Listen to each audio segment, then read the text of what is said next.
And, of course, we had 2 Game 7s over the weekend that were phenomenal. Of course, Tampa Bay and the Dodgers are going to be in the World Series. And what better person to talk about this than would be Bob Nightengale, who does a great job covering Major League Baseball for USA Today, a great journalist. Bob, I appreciate you coming on. How are you? Yeah, doing great. Thanks. So, Bob, first of all, 2 Game 7s. Let's start with last night. What a game, right? I mean, you see the Dodgers get down early 2-0, and then you had a couple monster solo shots. This game had a little bit of everything, didn't it?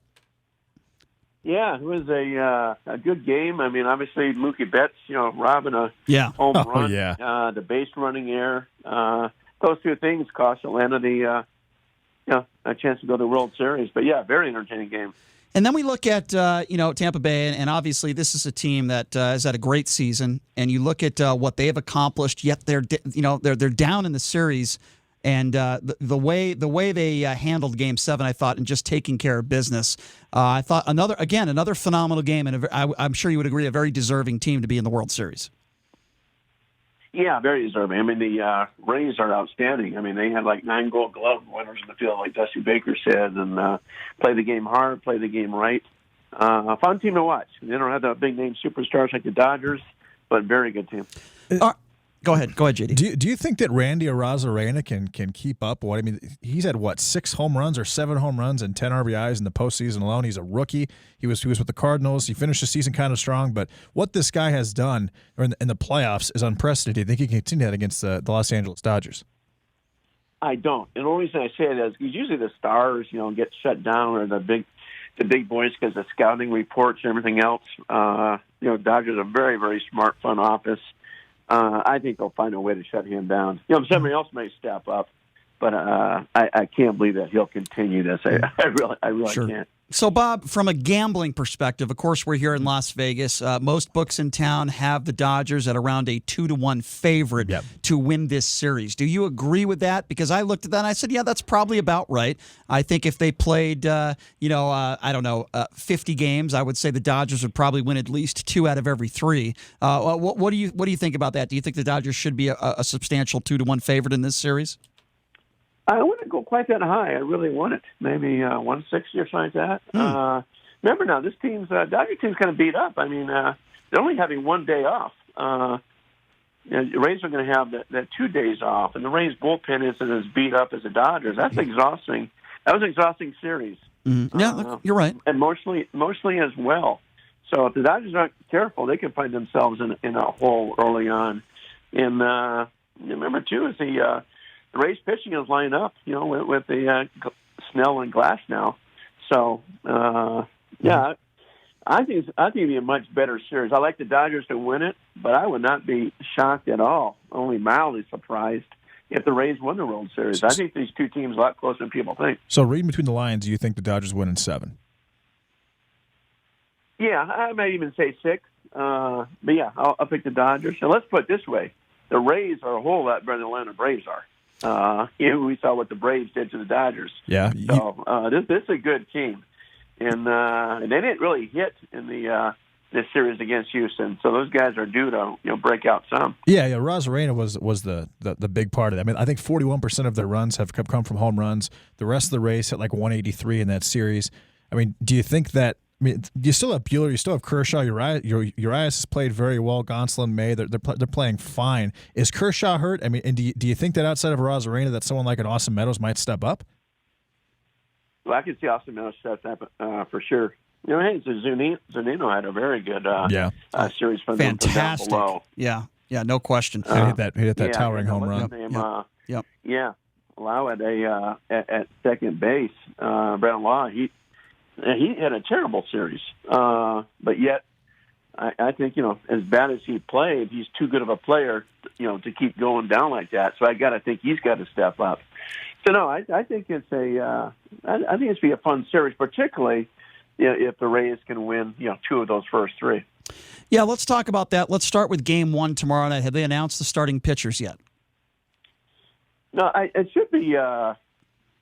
It should be Snell or vice versa. It should be Snell or Glasnow in Game 1, probably against, I would think, against Kershaw. Yeah, Kershaw's got rest. Let's talk a little bit about Kershaw. Listen, we know how great of a pitcher he is.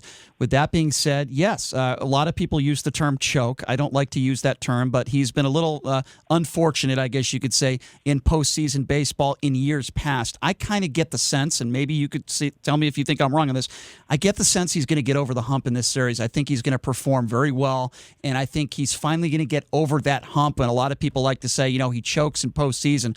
I think he's going to have a phenomenal game in Game 1, and I think he's going to help lead the Dodgers to victory. What do you think? Yeah, I think he should pitch well. I mean, let's put it's not the same Clayton Kershaw as the one that won 3 Cy Young awards. I mean, Right. now that guy's Rocky Buehler's the ace of the staff. Right, But right. still a very good pitcher.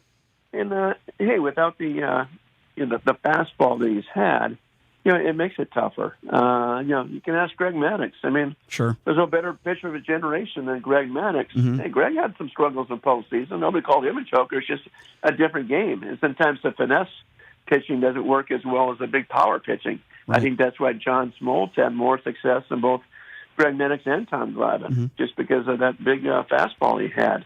And I think that's what happens in the postseason. But, no question, Greg Maddux is a better pitcher than John Smoltz overall. I mean, even though they're both in the Hall of Fame, but Smoltz was unreal come postseason time. Yeah. So who do you think wins the AL MVP and the NL MVP? I ask because I have a large future wager on Marcell Ozuna. I got him at 200-1 to win the NL MVP. I know he hasn't played much in the field, but he was first in home runs, first in RBIs. I believe he was first in total bases, second in average, and third in OPS in the National League. Do you think that he or Freddie Freeman wins it, and who wins it for the AL? Freeman's going to win it. I think Freeman wins it in a landslide over Mookie Betts. Okay. I think if there's 30 votes, I bet Freeman gets at least 26 or 27 of them, and the other 3 go to him. Maybe Machado could get a vote. I think Osuna might be top 5 or 6, but no higher. American League, I think it's going to be Ramirez of Cleveland. I think he got that thing over Abreu. So I think it's Ramirez 1, Abreu 2. I'm not saying I'd be shocked if Abreu win, but the way Ramirez came out at the end, the way the White Sox faded, I think it's those 2 guys for sure. You don't think that Shane Bieber has a chance? No, not as a starting pitcher. You don't. It's just it's happening before, right, with Verlander and playing Kershaw. I think Bieber will finish top 5, but Sure. I don't think he. No. Hey, I don't think any higher than 4th or 5th. Bob, are you going to be out there for the actual game? Are you going out there to cover the games?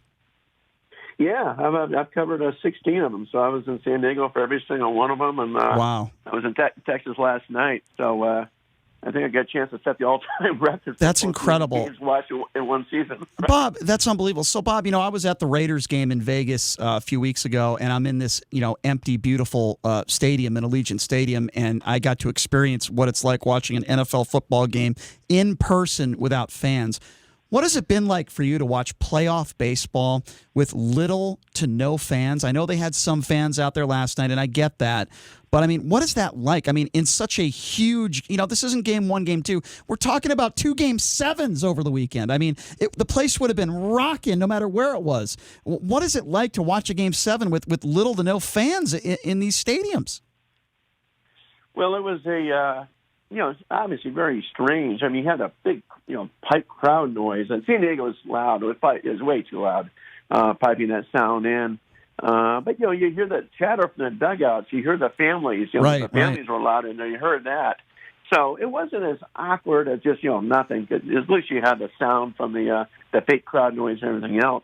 I tell you what, last night, though, there's only 10,500 fans here, about a quarter of a capacity. A lot of Dodger fans, they were loud. I know they pipe in music, too. They pipe in some fake crowd noise maybe to make it louder, but it was very loud.